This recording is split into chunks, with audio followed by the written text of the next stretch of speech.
to Chaturanga. So let's take a look. Go ahead, come into your plank pose. Take a shoulder above your wrist. Turn the crease of your elbow forward so you're externally rotating your arm from your high plank. Shift your shoulder forward over your fingertips. Now slowly bend your elbow. Squeeze your elbow in, keeping your elbow in your midline. Come high on your tippy toes. Your forearm perpendicular to the floor. Untuck the toes. Upward facing dog, inhale.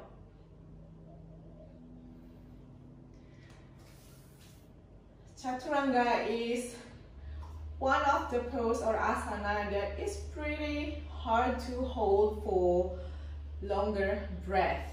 That's why in yoga classes we usually repeat them into the vinyasa. So we do them repeatedly but in a short period of time instead of hold it for 5 or 10 breaths.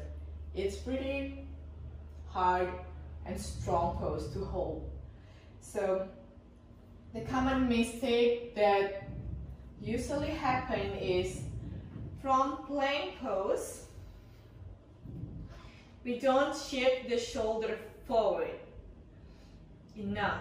So when you bend your elbow, your forearm is not going to be perpendicular to the floor. You're going to arrive here. Another common mistake is from plank, take hip and shoulders is not in line. Here. Or sometime here.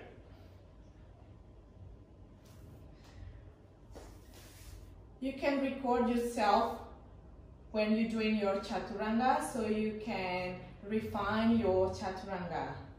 But if full Chaturanga is not in your practice yet, you can always modify by lowering the knees down. Again, starting from your plank. Lower the knee down without changing the upper body. Lower the knee down. Before you bend the elbow, shift the shoulder forward. Engage the core, engage the shoulder. Lower down. Keep your neck neutral. And then inhale into your cobra.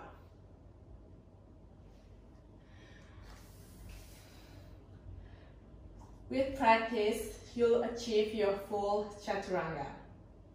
Thank you for watching.